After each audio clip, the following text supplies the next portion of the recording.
Assalamualaikum sahabat, ketemu lagi bersama saya di Cerita MW. Kali ini saya akan membahas tentang asal mula kenapa manusia melakukan persembahan terhadap Tuhannya.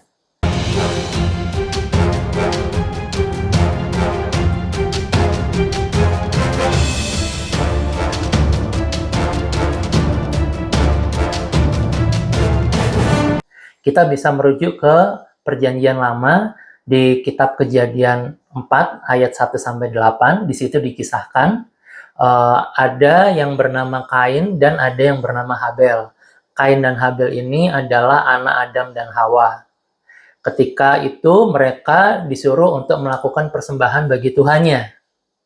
Kain yang seorang petani melakukan persembahan kepada Tuhannya berupa sayur mayur. Kemudian Habel yang merupakan peternak melakukan pengorbanan terhadap Tuhannya dengan mengorbankan hewan ternaknya. Singkat cerita, Tuhan memilih apa yang dikorbankan oleh Habel, sedangkan yang Kain tertolak. Karena Kain tertolak, maka ada amarah di sana. Kain pun akhirnya membunuh Habel. Kemudian, kalau di Quran mengabadikannya di surat Al-Maidah ayat 27. Menggunakan nama Habil dan Qabil ya. Nah, Habil dan Qabil itu si Habil ini Habel, kalau Qabil itu Kain. Kalau di kitab Perjanjian Lama yang tadi. Sama seperti kisahnya mereka, akhirnya Qabil itu juga membunuh Habil. Kemudian Habil berkata sebelum dibunuh bahwasanya Allah hanya menerima berkurbannya orang-orang yang bertakwa. Jadi di sini bisa kita ambil kesimpulan sahabat bahwasanya dalam berkurban itu yang dilihat oleh Allah itu adalah rasa bertakwanya. Ya. Itu yang pertama.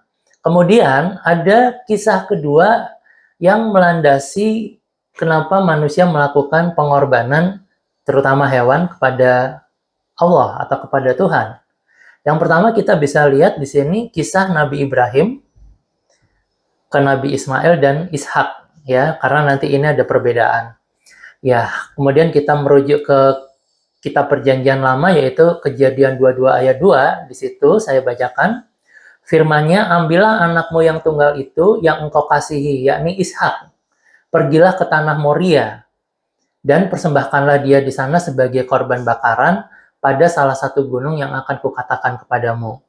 Itu di kitab Kejadian 22 ayat 2. Kalau di Quran ada di mana? Ada di surat As-Saffat, surat 37 ayat 102.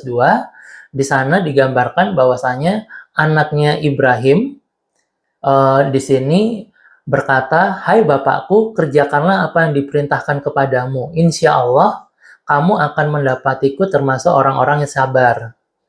Kemudian di surat As-Saffat, surat 37 ayat ke-112-nya, dan kami beri dia kabar gembira dengan kelahiran Ishak, seorang nabi yang termasuk orang-orang yang soleh.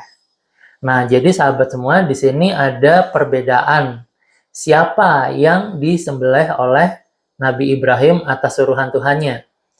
Di kitab Kejadian Lama, kitab Kejadian 22 ayat 2 tadi disebutkan bahwa namanya Ishak. Sementara di Quran tidak disebutkan namanya. Ya. Tadi yang saya sudah baca di surat 37 ayat 102, itu tidak disebutkan namanya. Kemudian ketika kita melompat ke surat 37 ayat 112, baru di situ dikisahkan tentang kelahiran Ishak. Nah, untuk itu ada perbedaan pendapat antara Ismail dan Ishak. Di era Nabi yang meyakini bahwa yang disembelih itu Ishak adalah Al-Abbas bin Abdul Muthalib dan putranya yang bernama Abdullah bin Abbas. Selain itu ada Alqamah, Qutadah, Ikrimah, Malik bin Anas. Semuanya mereka mengatakan bahwasanya yang disembelih itu bukan Ismail tapi Ishak. Terus bagaimana orang-orang yang berpendapat bahwasanya yang disembelih itu Ismail? Sebenarnya itu adalah ijma dari para ulama. Para ulama melakukan penelitian, kemudian mengambil sebuah kesimpulan. Yang pertama, berdasarkan surat As-Saffat, surat 37 ayat 99-101, yang dimaksud di situ adalah Ismail. Kenapa? Karena seperti kita tahu, Nabi Ibrahim memiliki istri bernama Sarah, pada waktu itu belum memiliki anak. Kemudian Nabi Ibrahim menikahi budaknya Sarah yang bernama Hajar, kemudian baru memiliki anak yang bernama Ismail. Jadi di sini Ismail lahir terlebih dahulu sebelum Ishak. Kemudian yang kedua, kalau kita mengikuti hadis atau melihat hadis, bahwasanya di dalam hadis disebutkan Nabi Ibrahim ketika mau melakukan penyembelihan terhadap anaknya itu berada di sebuah bukit yang bernama Bukit Aqobah. Bukit Aqobah itu berada di antara kota Mina dan kota Mekah. Nah, proses Nabi Ibrahim ketika mau melakukan penyembelihan itu melihat setan gitu ya, atau iblis, kemudian melempari dengan 7 kerikil. Nah, itu yang di hari ini ketika kita berhaji, ada yang namanya ritual melempar jumroh. Dan itu adanya di daerah Mekah, bukan di Palestina. Itu poin kedua. Kemudian di poin ketiga, kata-kata di surat As-Saffat, surat 37 ayat 102 itu meletakkan diksi bahwasanya yang dimaksud di situ adalah anak yang sabar. Nah, anak yang sabar ini lebih tepat dilekatkan kepada Ismail dibanding Ishak. Karena Ishak itu diksinya adalah anak yang alim atau anak yang soleh. Itu seperti tercermin di surat Al-Hijr, surat 15 ayat 53. Nah, kemudian pengorbanan tentang hewan ini dibahas di mana lagi? Banyak, terutama di Kitab Perjanjian Lama. Di situ ada persembahan bakaran namanya. Ada juga persembahan korban sajian. Kemudian persembahan penghapus dosa. Kemudian persembahan penebus kesalahan.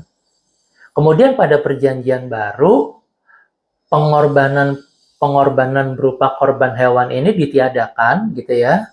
Karena di dalam Perjanjian Baru diyakini Tuhan mengirimkan putra tunggalnya untuk menjadi kurban dan penebus dosa. Dalam teologi Kristen, kurban ini menggantikan hewan-hewan kurban dari ajaran Perjanjian Lama. Gitu ya. Kristus sang anak domba Allah menggantikan domba-domba kurban dalam adat kuno. Kemudian bagaimana di dalam Islam?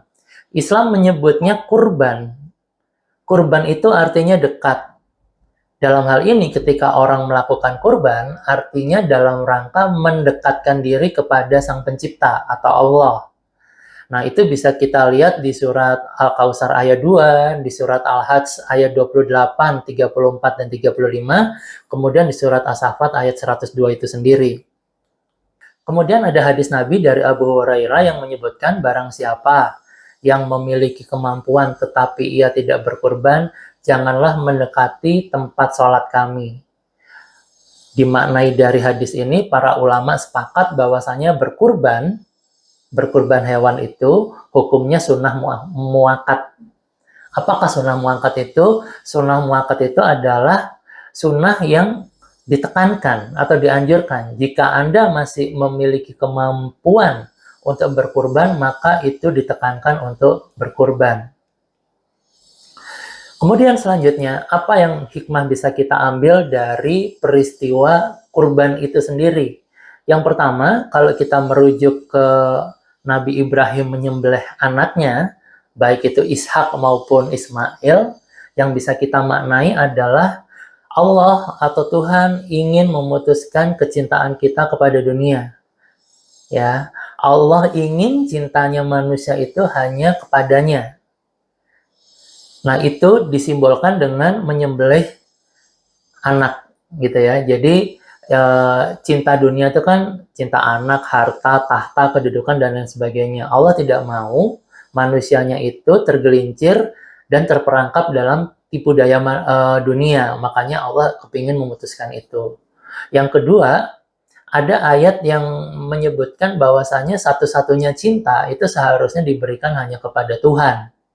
Itu nanti sahabat bisa buka di surat 2, surat Al-Baqarah ayat 165, bahwasanya Tuhan tidak mau cintanya terbagi-bagi gitu ya. Di situ disebutkan bahwasanya orang-orang yang beriman cintanya sangat besar kepada Allah.